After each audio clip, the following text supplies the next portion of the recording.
Trey Durr was a military officer making $30,000 a year with a 45-minute commute when he discovered a real estate strategy so powerful that it generated $95,000 in profit on a single deal.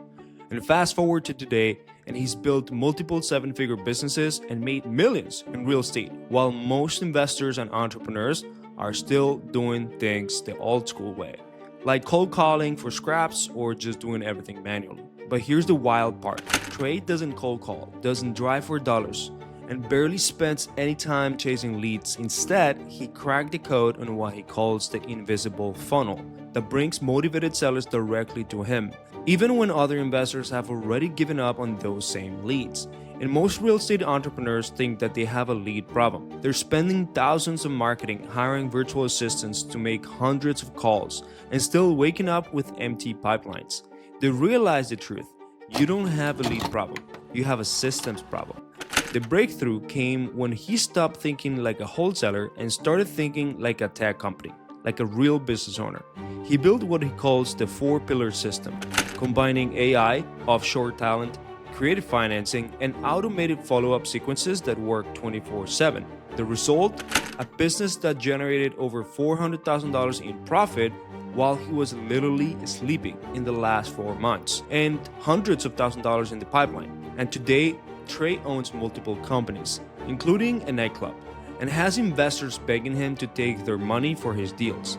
He's about to show you the exact playbook he used to go broke military officer to real estate mogul, including the one AI tool that's replacing entire acquisition teams, and why hiring offshore might be the smartest business decision that you will ever make, and how going online is going to help you scale your business. If you're ready to stop trading time for money and start building a real empire in real estate, pay attention. What's up, everybody? Thank you, brother, for coming. This is the REI Entrepreneurs Podcast. We get REI entrepreneurs to listen to this podcast and also watch these episodes that we put on YouTube. I want to talk about what you've done and the things that you do, because you do really cool stuff. First of all, let's actually start with the things that you've been able to accomplish with us. So tell us a little bit more how long you've been working with us and kind of like the deals that you've been able to do. Do you remember how many deals you've done so far? Yeah, we did probably 15 plus, some really good deals.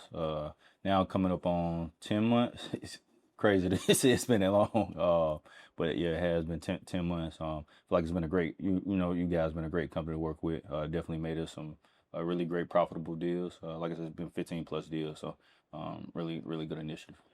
And these ones that you've been mostly doing have been like a mix of flips and novations or mostly wholesale? I would say mainly fix and flips, then novations, then we did one wholesale deal. I even think back, I said 15 deals, we probably could have did maybe 35 deals with you all who would have, I would say focused more broadly versus, I focus on fix and flip deals. But definitely, we could have did more. Let's talk about that real quick. So you did about 15 fix and flip and novation deals with one wholesale in about 10 months in North Carolina. You're spending around maybe $100 a day or something like that. Yeah. And you're also doing mostly meta ads, Facebook ads, and Instagram, which have been right? great. Yeah, the meta ads. And now you're gonna add Google ads as well. I think that we saw your account kind of like being built out. But why do you choose to stay with fix and flips as opposed to just also doing a lot more of wholesales? Yeah, for me, I think I just like fixing flips. It's like the order real estate for me. I still just like going to a project, looking at it, taking a ugly house on the street and making it a beautiful house. That's just a personal passion for mine. And for a lot of people, real estate is still it still is about money. But for me, that's just something that I'm very passionate about. Just taking the ugliest house on the street, and making it a beautiful home for a first-time home buyer. So most flippers actually don't do direct-to-seller marketing, neither run ads actually. And they mostly will be getting like a team of wholesalers or other realtors to send them deals. Right. What made you kind of go and start running ads and getting with Facebook, Instagram, Google, all that stuff? Man, I would probably say the biggest thing, I saw your ad. it was a really trustworthy ad. And getting I think when I first did, it was like Google ads, Facebook ads, like, will this really work? But I was already kind of making a good amount of my fix and flip business in the first place. So at that point I had some capital. After talking to you all, I think we suggested, I want to say 3K a month at first in marketing. I was it's not too bad. And I remember, I think within the first week, I remember we got a contract signed like in, I want to say 5 days. And I was like, okay, this is this is real. So man, after that first deal, it just made sense to me. Like if you're getting a 3, even a 6, return on your investment, I think it's great. I think you should, if something's What's the working biggest deal well. you've had so far? Biggest deal, I think we profit like 95,000. That was the biggest one. It was fix and flip. From one deal? Wow. Yeah. So it was pretty lucrative. I mean, even this like 3 weeks ago, we got another deal. I'm actually wholesaling that deal. We're making 35,000 off of that one. So this will be our second wholesale. If I flipped it, we'll probably make 75K off of that one too. Yeah. I mean, we're getting a lot of deals. We just got a deal 5 minutes ago. That was on your balcony. And that's probably gonna be like a $45,000 profit deal. So yeah, we're doing, I mean, you all are, doing great from the marketing side with us. And I think from an acquisition standpoint, that's running well too. So obviously you've closed 15, but I've seen, at least in the dashboard that I see from the contracts you get, Yeah, we got it's a lot. Yeah, that's why I kind of I said earlier, if we did subject to, we did wraparounds, like we could get very creative and still and make probably way more money. It's legit just been on me. Only want to focus on fix and flip deals. Yeah. And I mean, a lot of these other deals we could have wholesaled them like a few times, like, right. And that's more just on an operator standpoint for me, probably being too busy sometimes. Yeah. And Because not having I've my been systems. seeing here's how I picture it with you. So you're a lean team. So you got about 3 team members in total with you, but you obviously got crews and everything for the flips and so on. And you also have other businesses that also give you a lot more money.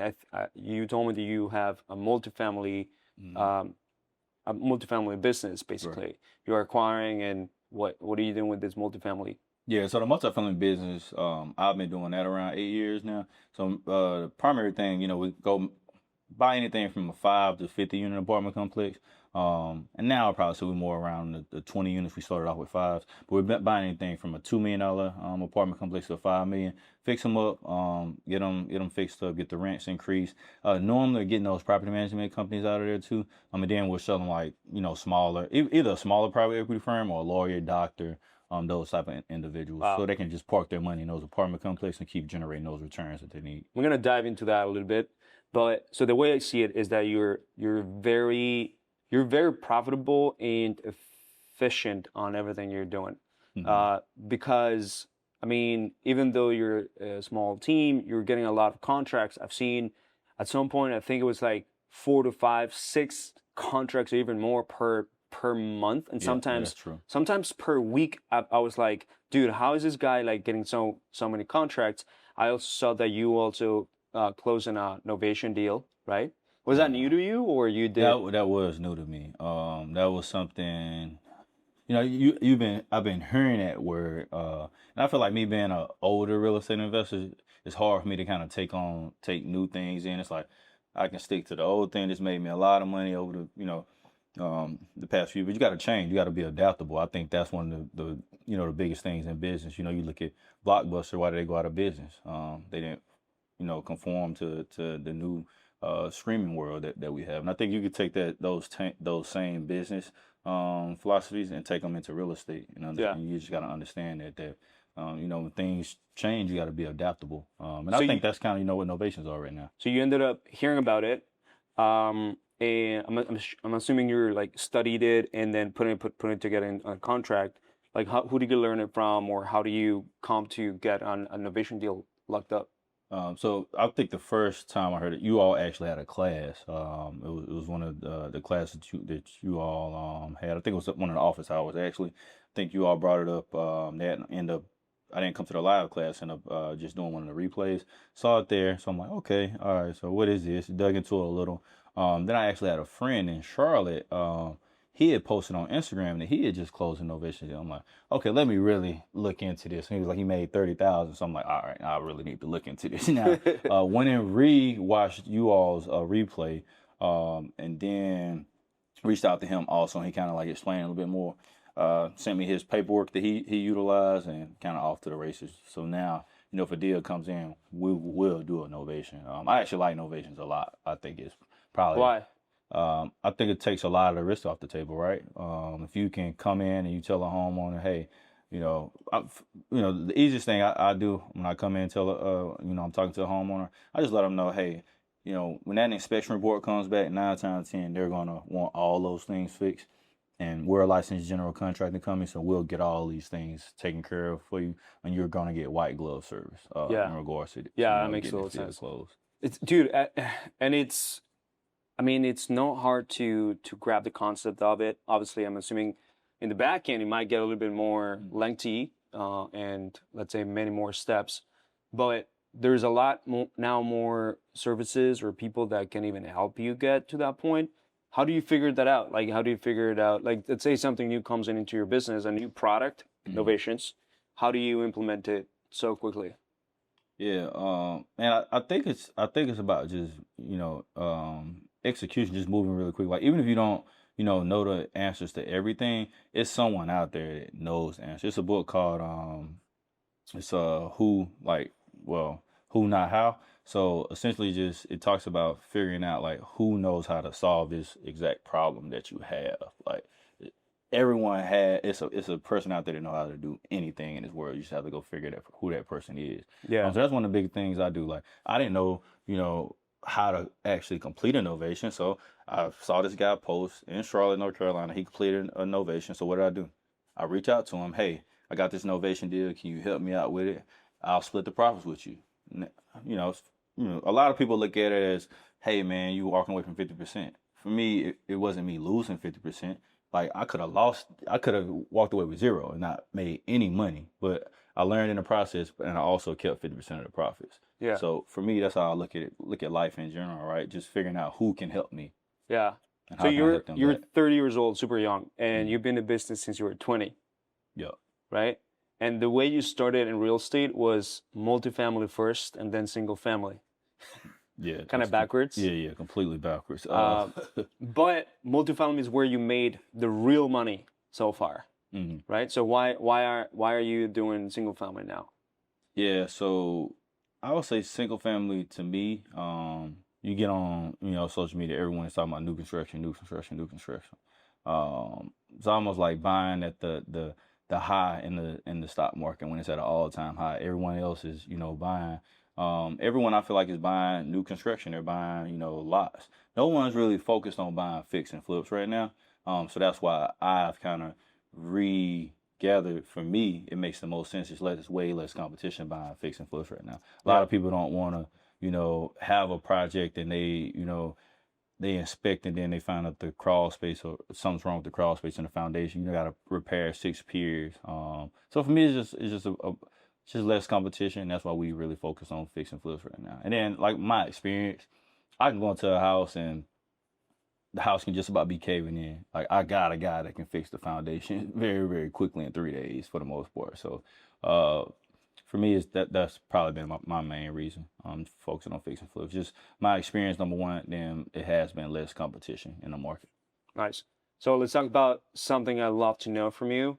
And I haven't personally asked you this or ever kind of figured it out from my team, but how much money do you think that from all those deals that you have actually closed, you have generated already? I would definitely probably say 225,000 plus for sure. I don't know the exact number. I don't have my spreadsheet out in front of me, but it's been a good amount. and like I said, it would have been more. It definitely would have been more. We definitely made 400,000 plus. Also on the period where I would say I really started focusing too. So I would say I would count from January to now, because I would really honestly, I don't believe we was as focused before January. Yeah. Like we were getting deals, but I wasn't as focused. Like I was had so many Yeah, other because businesses. majority of the deals you got them since January. Yeah. I'll see you look. You can tell like, and I was spending money since September. Like, I just wasn't really focused. I was like, all right, I'll play around with. Let me see how it goes. Like if a deal comes in this month, that's fine with me. I wasn't. And then I just clicked. I took like a hiatus from December to January. Just really, I looked at all my businesses and I kind of looked over the 6 months. I'm like, this should have been a deal. This should have been a deal. So then it was like, okay, let me really analyze this. Fired the old acquisition team, brought on a new acquisition management team, really sat with them for a week and told them this is what I want them to do. I would say even with my new, acquisition team, going to the trainings on with you all, like really helped. Like I think it really brought Do you them have any PQ trainings? Yeah. Those trainings have been really beneficial for my team as well. I think that was great. And just from with your team, just really having meetings with them, like really being focused with them, and giving them, I would say, SOPs and guidelines of what looks good in the business for you.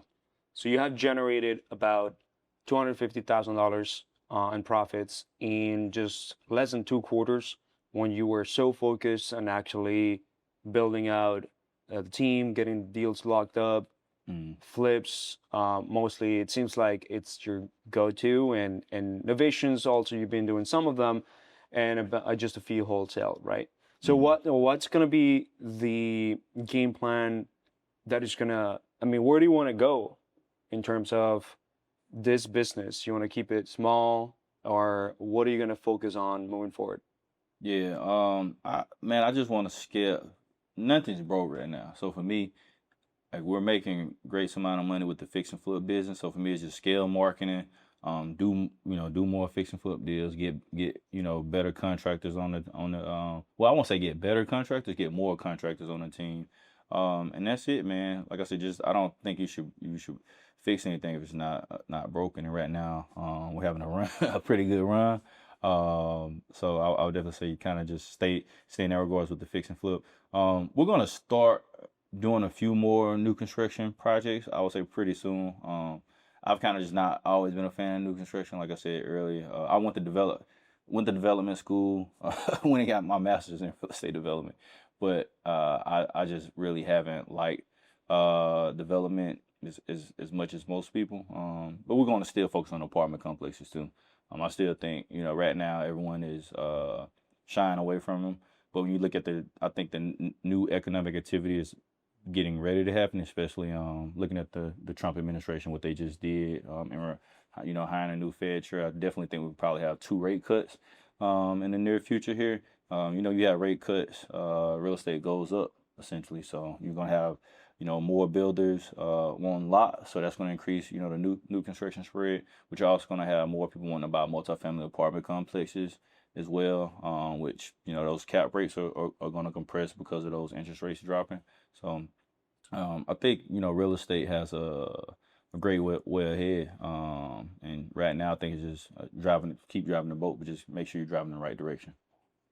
I feel like as you're growing your team right now, and obviously we've been working together for some time, you're gonna increase this, I guess, the deal flow that with more marketing and so on. Oh yeah, for sure. I feel like a lot of more people start to not only hiring really high quality people and get them into like the right training, give them the right playbooks, SOPs, and tools, but like I feel like they need to start building AI teams under them. 100%. You were saying that you wanted to get into investing into AI businesses, right? Right. So AI startups, software that is focused on AI and stuff. What do you feel like right now investors or anybody, like any entrepreneur that is watching this, should be implementing that is AI based right now in their business? Oh yes, that's a great question. AI has so much right now. I think something as simple as just like if you got a team, like having your team utilize Slack and have integrate that with Claude. Like Claude is probably like one of my number one things I use every day. Like Claude Cowork, it changed my life. Like even just something simple in my email, like it's going through my email for me. Like if I want to find a lender that can help me with a bridge loan for one of our properties, like I don't have to, over the years, it's kind of just on me as an operator. I maybe should have kept Excel of all my lenders. I didn't. So now you can just go on, Claude Cowork and say, hey, go through my email, filter for all the lenders that could refinance this property for me over the course of 3-4 years. And it'll pull all those contacts, draft you an email to send to all those lenders for you in maybe max 5 to 10 minutes. And these are from people in your database or you didn't have before? Yeah, well, they were already in my database, but Claude can actually go out there and do email scrapes too and figure out. Yeah, that's true. For me, I think it just do so much. Is more so about the use case of that person's business and what's their, what is the output they actually want to get. So basically, like you're using it as what type of AI employee you're using it? What would that be called? Like some sort of. I would say just probably reducing. I would just say increasing productivity for me. Because that used to would take me, I would say maybe anywhere from 45 minutes to an hour to go through my email and scrub it to find, lenders that I can shoot an email to. Now that takes legit 5 minutes. So to me, it's crazy better to do that. Oh, yeah. Even some of the things that you all are doing as far as like the lead follow up, like being able to call someone as soon as the lead come up, sending them emails, sending them texts, like all of those things are AI. So like even from a real estate perspective, I think that's great for someone to be able to do in their business, right? It's just so many, different use cases that I think you do. Even just calling, if you have a scrape lease of tax deeds, you have AI just call all those people for the next 2 weeks for you until you get, even if you just get one person that signs a contract, that could be 30 to 45,000 right there. I just think AI has so many ways you can integrate it right now. It just depends on the use case that that person actually wants. For me, and I would probably say even for me right now, I haven't implemented a lot like directly into my real estate business. More so just productivity for me to stop doing a lot of the useless things that I used to do and spending time. Like even if it's a lender needs me to produce a file for a refinance, I would say AI has tremendously helped with that. Like cut that down to like 10 minutes versus it used to take me maybe an hour and a half to produce all these documents. So it's been great for our business. So what's have you invested in business before? Or you're going to start investing in businesses? AI business? Yeah. Yeah, I'm already investing in them. Yeah? Yeah. What do you see is kind of like hot out there that, people are not seeing right now, but it's really, really coming? Yeah. I would say I know robotics and AI, they kind of merge together. I would say I think that's probably gonna be the biggest thing. Just like robotics combined with AI. I think that's probably gonna be the next biggest thing. AI with data orbit commute, AI filtered. I think that's gonna be pretty big. So like the space area, robotics. Those are probably my two biggest things. I think people aren't really realizing how big they're going to actually get. You just look at SpaceX, $1.75 trillion IPO, which is, Damn. that's insane. And you look, ChatGPT, OpenAI, 2 years ago was valued at, I think it was like 135 billion, and now they're trying to IPO for 900 billion. The numbers right now are life changing. Like in the last 2 years, all this has happened. It's kind of scary at the same time. But I also think we're in an industrial revolution that a lot of people aren't just realizing. I think if you're not focusing on AI and learning about it every single day, you're gonna get left behind pretty quickly. So you will not buy robots, you will invest in the company that make the robots. Exactly. Yeah. Or will you buy robots? I'll probably have a robot in my house. I think Figure is probably the best company to buy a robot from. I invest in them, by the way, but I definitely think Figure is probably the best company. Do you know the owners, or how do you know about them? So I actually met them through a venture capital firm that we invested alongside, and that's how. Let's do a pause 1 sec. Okay. Let me see. Let me just make sure that everything is good.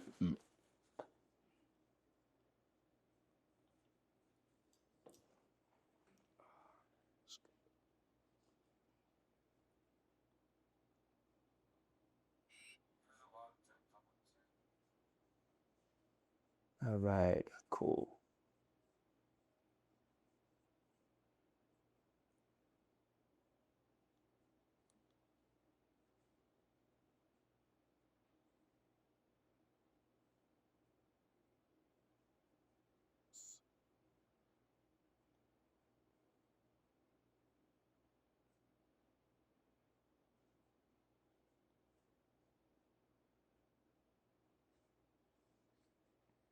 All right, should be good. It feel good in here now. What's up? I said it feel good in here. Like, Yeah, bro. What are you gonna do later? I ain't got nothing planned now. This is my last.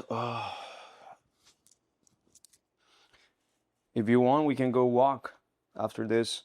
Oh yeah, man, that'd be cool. Like I said, I ain't got nothing planned. I don't know if you're a walker. Yeah, I walk.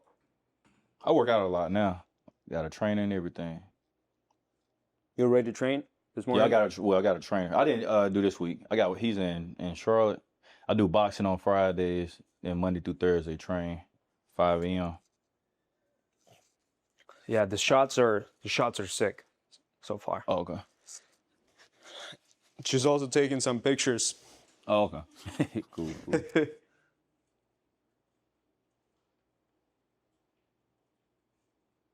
Babe, his girl also is like I guess boss babe, right? Is that how you would call it? Yeah, I guess that's what you call it. She worked too much.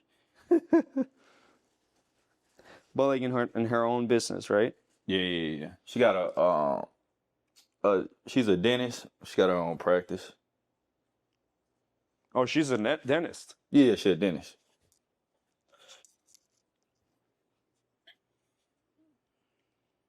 How do you meet her? Man, it's funny. I was following her on Instagram for like 3 years, and she lived in L.A. She went to USC dental school. She ended up moving to Greenville, North Carolina, small town. Somehow she ended up finding this guy to buy her practice from in Charlotte. She was probably in Charlotte for like 7 months. I saw a post, still didn't never reach out to her. She was getting coffee one day and walked in the coffee shop with me. Then I just had to go talk to her. But so you were following her on Instagram? Yeah, she was following me too. So we followed each other. We just never like, you don't talk to somebody. You don't For 3 years? Yeah, I mean, you could message them. Like, she'll ask me like, "Oh, you at the Hornets game tonight?" I'm like, "Yeah." We never like, never met. And I saw her in the coffee shop, and then that day I was like, "Yeah, she's too beautiful for me to let her walk out of here." So I just went up. And she's Latina. Yeah. So then I just went up and started talking to her. And I was like, I'm not letting her walk out of here without talking to her or getting a date or something. So I ended up talking. I was like, "What you doing tomorrow?" Like we talked for like 30 minutes when we getting coffee. She was like, "All right, I'm free." So I took her to a restaurant. She stayed with me all day. Like, and we've been in separate areas since. Nice. So let's restart again. Okay. I mean, let's keep going. Cool. All right. So let's talk real quick about how you set up your businesses for success. All right, cool. So brother, you've been pretty successful in business. Most people don't even make it, don't get to create the net worth that you have, or even by working, let's say, like you call it, you were not working as focused as you needed to, but you still were doing deals. And when you got into focus mode, you started doing a lot more deals, like a crazy amount of more deals than before. So how do you set up your current businesses in order to be successful the way you've been doing it? I think just now I'm 10 times more committed and strategically looking at everything. I think before I would work, I was working in my business versus working on my business. So that's kind of like one of the big things I do now. Try to take myself out of the business as much as possible. So I reverse engineer everything. And also that's probably like the number one thing. Having great employees is 10 times better than having a great strategy. I believe, everyone I think thinks very differently of that. I mean, I was a military officer, so I was kind of ingrained to always think about strategies and systems more than people. Because in the military, it's all about your strategy. Like they taught me, you have a great strategy or system, nothing else really matters. And then I think once I got out, to the corporate world, becoming a consultant, I realized like having great people and hiring smart people is 10 times better than systems. You have a lot of great CEOs that believe that. Like, Steve Jobs believed that. He believed just hire the best people and get out of their way. It's a book called Good to Great by Jim Collins. I think one of the best books out there, right? And he talks about just making sure that you hire the right people. You hire A players. You have an A business. It's simple as that. Like you hire B players, you have a B business. C players, C business. I Yeah. think it all correlates to the people and the culture that you have in your company. Yeah. I mean, the level that you hire, it all equates the level of your business. You said it yourself. Now, at some point you were also solo, right? Mhm. At some point you didn't have a team. Now you have a team, small team and crews and all that stuff. But what is it that you got from the military that you applied when you were doing solo? And then, well, we can jump into like what you apply in it right now when you're building a team. Like, what is that military taught you? I would say the military taught me just discipline. Mhm. Be disciplined. Then you'll go through a lot of things, but you can always come out of those things too. That was Yeah. probably the biggest thing I would think the military taught me. And you can always do. A lot of people feel like you have to have a lot to do things with. But it taught me, you can get by with the bare minimum. Just you got to be focused and make it happen yourself. Because a lot of the time in the military, they just give you what they can afford to give you. You still got to complete the mission. Yeah. So I would probably say that was the biggest thing. So it gave you a lot of mindset Mm-hmm. and a lot of inner strength, I'm assuming. Yeah. Which a lot of people actually lack whenever things are going wrong. Oh Right? yeah, for sure. You get disciplined at a young age. I mean, I went in at 17, so it's like going in at 17. Guys are 28, and they coaching me about life problems. So I'm hearing about things that happen to them, and they're like I said, they're 28, but they've had 11 years over me and just giving me guidance in regards to life. So it was great. And then for me, growing up in Mississippi, I'm also meeting people from different backgrounds. Remember, Mississippi only had black and white. Going to the military, you have I met people all the way from Cyprus. So it's like just I didn't even know what Cyprus was when I was 17. So it really just gave me a broad understanding about life in general too. So Yeah. So you went to corporate after that. What do you Mhm. do in corporate? I was a consultant. A consultant Mhm. for businesses. Yeah, for just different business. I worked at Deloitte and Accenture. Okay. How do you end up getting that job? So I was coming out as a military officer, normally recruited very heavily. Accenture and Deloitte both had like these military leadership programs. I was a military officer. They had a program. Essentially, you apply, go through this rigorous training with them, and then they hire you, bring you on as a senior consultant. Oh wow. And their big thing was being a military officer. You're fighting for your country, and you anywhere from 22 to 25, managing a group of 40 to 60 individuals, and that's a pretty big deal. So one of their big things is just bringing you as a senior consultant and putting you in these big companies like Hilton, corporate arm of McDonald's. Those are just a lot of kind of like you're drinking out of a water hose, learning. So yeah, I mean, you learn high level business skills Oh, yeah. while in the military. That puts you into like a corporate, Mhm. into a Corporate corporate role. position. Yep. So when do you make the switch from corporate to entrepreneurship?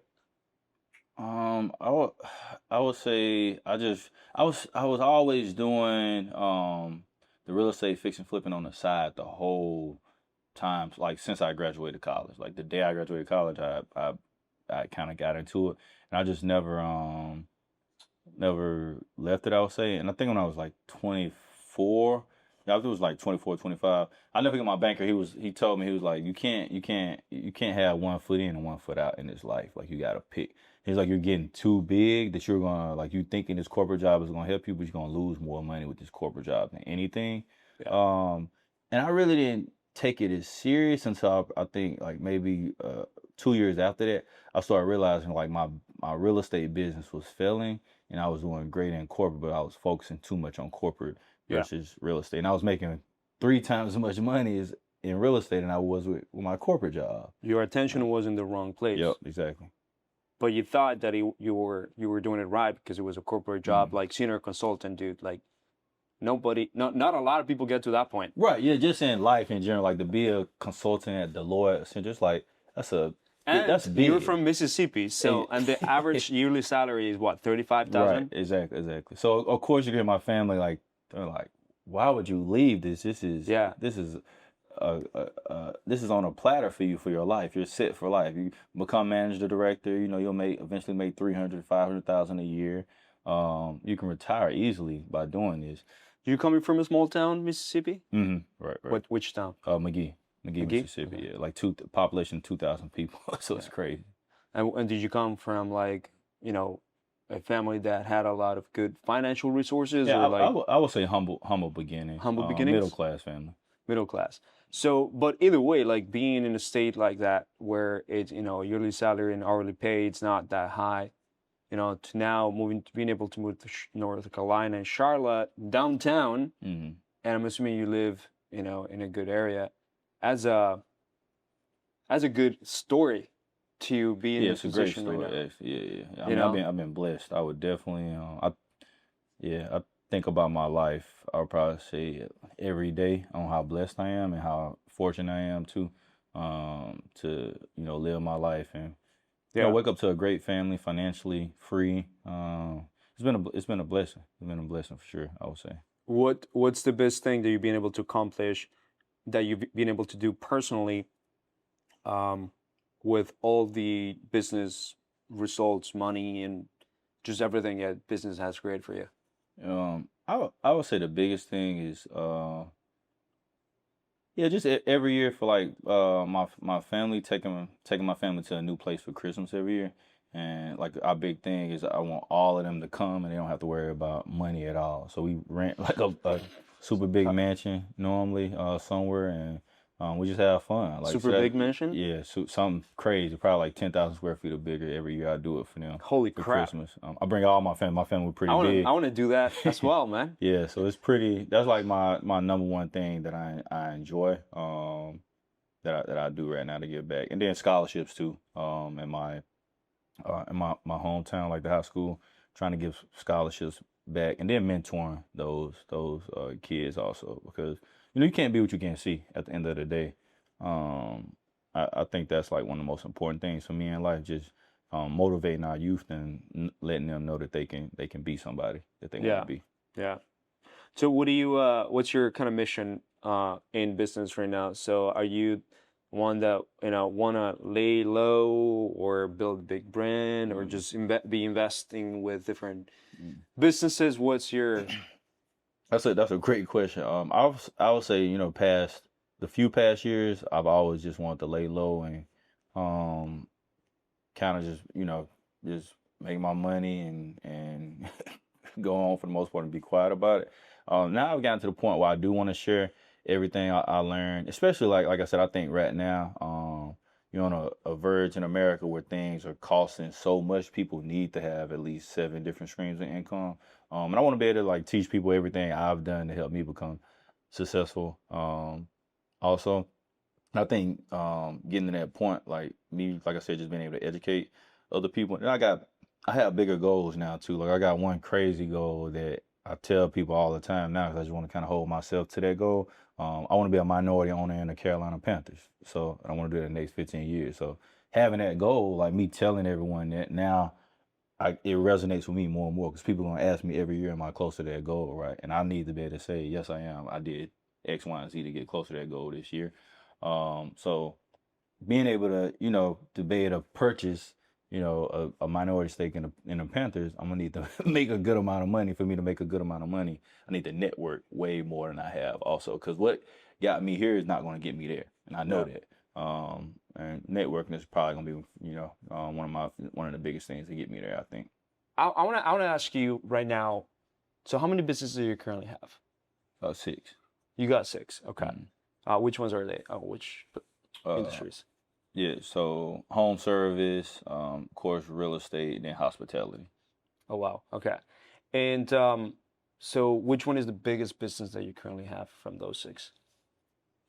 I would say real estate and hospitality are like neck and neck. It's just, yeah, kind of. I feel like real estate is that 1 month you can have a deal that's, anywhere from 100, 200K. So it's kind of, hospitality. I think if you own like 50% of one of those businesses, then it is better. But it's a lot of work too. Is this Yeah, the hospital is a club? Yeah, yeah. Okay. So is it like a day club, nightclub as well? Day night, Day and night? Yeah, yeah. Okay, cool.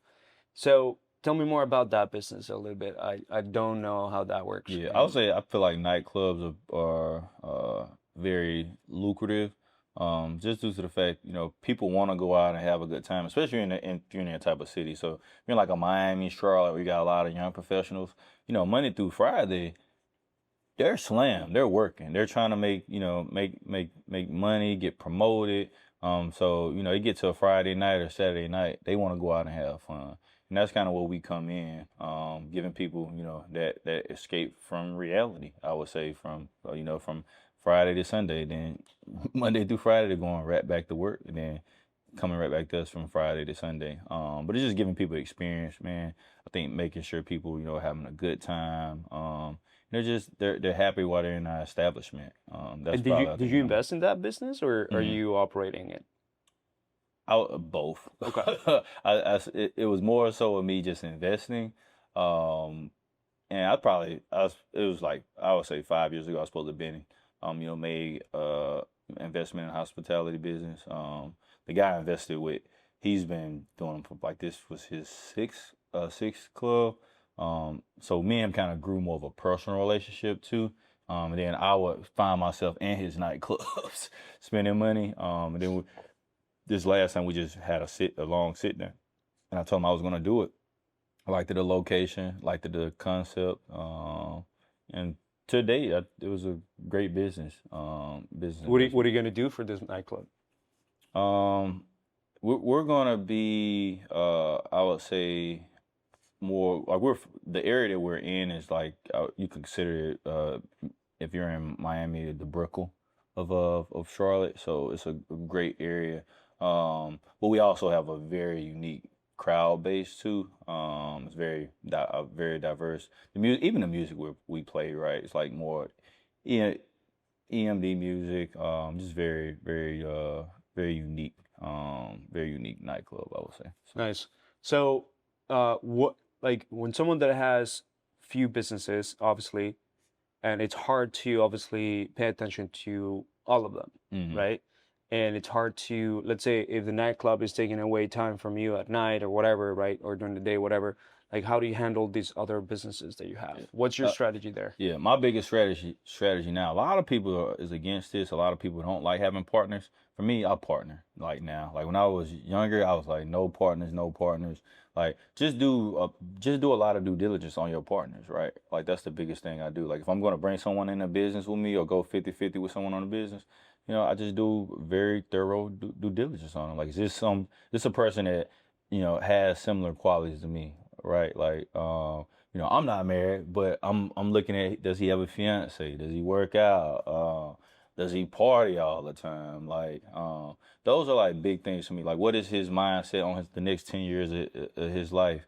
Those are big things I look for in partners now. That's probably like my biggest thing. Just doing due diligence Yeah. on my partners, and making sure I have partners. Like I never try to do a business by myself anymore. Yeah. I think that's the biggest There's a thing. good book for that. It's called Rocket Fuel. Have you heard of it? Need to check it out. Yeah, it's a good book that essentially talks about how businesses work best when there is always a visionary and there is an integrator. Mm-hmm. So I it kind of 100% believe it. it can actually like tells you what you are the most. You're probably like a visionary, and you probably like partner up a lot more with That's funny. integrators. That's funny you said that. It's a guy that want to partner with me. I mean, me and him met like 3 weeks ago. That's what he told me. It was like, man, I want to partner with you because you're a visionary. He's like, I know I execute, but he was like, you're gonna think big, bigger than big. It's Yeah. kind of funny. So it does talk about that, right? And it's good. It's good to know what level you are, because some visionaries are actually like very visionary, very low integrator, but there's some visionaries that also have some sort of integrator Mm-hmm.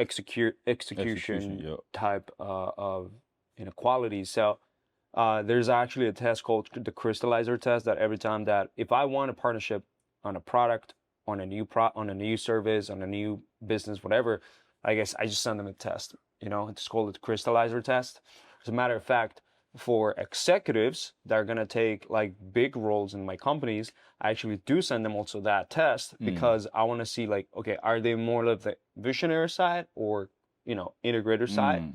Whether they could be like a good operator and start, executing on things, or they're just gonna be given ideas and like doing the strategy, but are gonna be having a hard time at executing stuff. Gotcha. Okay. I Yeah. like that. Makes sense. So, hold on, it got paused for some reason. I think it's overheating for some reason. That's crazy. Oh, yeah.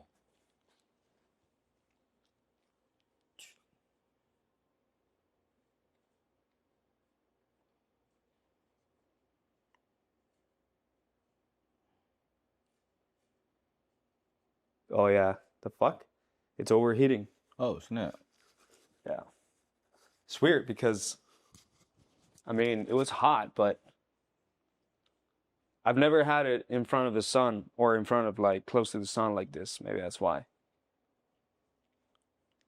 Let me finish with this one and Gotcha. then I'll put this one here. Hold on.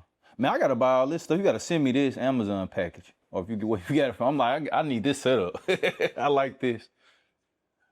This one is a very simple setup too. I paid a guy to kind of teach me everything. Gotcha. And You then- like me, you'll pay for stuff quick. That's what I do. I'd rather pay for something quick and I learn it than like try to go get on YouTube. I'll pay fast just to tell me everything. Like, Yeah, exactly, bro. So yeah, man. And all right, so you said you wanted to build something for the minorities to feel like they can achieve more and they can, execute more, really achieve good stuff. Like, what is it that you've done or you're building right now? I would say the biggest thing that I just built, we took a script center on Charlotte has this program called the Corridors of Opportunity. These 5 corridors have been marginalized over the last, I'd say, 15 to 25 years. Drugs, prostitution, anything you can name of has happened in these 5 corridors. And the city of Charlotte just really hasn't focused on them. Now the new mayor, Mayor Lyles, like one of her big initiatives is to focus on these areas. So I've been primarily purchasing like commercial strip centers, apartment complexes in these areas to turn around. I've been more focused on the commercial projects right now because I also realize a lot of minority investors, they can't find retail spaces or even office spaces, even set up and thrive, help their businesses thrive. So that was like my biggest project. Why is that? to Why can't they find retail space? I mean, just quite frankly, when you think about it, right? Who owns a majority of the retail space in America? Is They're it not Jews? minorities. Is it Jews? White Jews? Or I would say I don't know. Yeah, I would say it's more so Caucasian men for the most part own a lot of those spaces, and them they can at the end of the day they're a private investment, so you can decide who you're gonna allow rent from you, right? And we also look at minorities, right? Minorities for the most part haven't had the best credit scores, the best net worth, or money in their accounts. And a lot of people that own those buildings, right? They're not looking at, what does this person have to go through, to build this life? Did they come from Egypt, didn't have a dollar in their pocket, and now they're building a business from the ground up? And, we could say that they have a business that's selling loaves of bread, but they're making money and they didn't have anything. They came to America with a dollar in their pocket in a suitcase, right? And they built this business that's now making it, anywhere from 50 to 100 grand a year, right? To me, that's big. That says a lot about this person. Like, they're a person that you should give a chance to, right, and not give up on them. And just because they don't have the perfect credit score, it's one thing that they do have, and that's grit. And I think you can't teach grit. That's something that someone has to have. So for me, doing this project was me saying that I'm gonna give people chances that otherwise haven't been given a chance yet. And that's what I want to do. That's what I want to focus on, minority investors, and So, just give them a chance. and is this chance through investing into the business, education, resources? What have you thought? Yeah, I would say I would say it's a pleasure of all of that, because it's more so of an entrepreneurship like center. Like even the suite setups, right? Is all of the entrepreneurs are doing different things. Like we've had real estate investors over there, we had attorneys over there, accountants, and just about anything you can name of we've had over there. Now we've kind of even just shifted that switch, because I would say that was like phase one, getting all of those guys and girls in there, and now they've all gotten bigger office spaces. They've outgrown our space, which is something we wanted. And now I've shifted that model to have entrepreneurs that I realize in Charlotte now. They're not like, we've looking at tattoo artists, estheticians, barbers.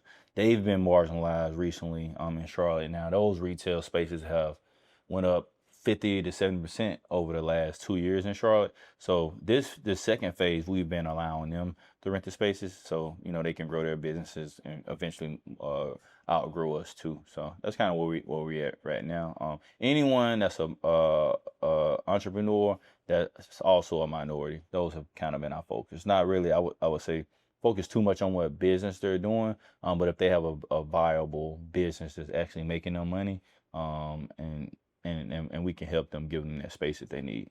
Nice. Well, brother, how can people find you online? Instagram, Trey Durr _ YouTube, also TikTok, same thing, so that same hashtag. Email Trey Durr, capital root. All right. So you got heard it first here. Trey Durr, my brother, that we've been working together for a few months now, and just under a year, he's made good amount of profits, and he's looking to grow. He also has different businesses. He's been in the business for 10 years now, and he just recently acquired a nightclub, and he's here in Miami. Just we're in my apartment, just having a conversation about this. So if you learned anything from this episode, don't forget to subscribe to this YouTube channel, and if you're listening from the podcast, leave us a review if you feel like it was a good episode, and if you want more of those. Also follow my brother at with Trey Durr at Instagram and TikTok, because he's also going to be starting to post a lot more content, and teaching about real estate and all the things that he's been doing. So thank you, brother, for this. Yes. And we're gonna see you in the masterclass, right? Yep. All right.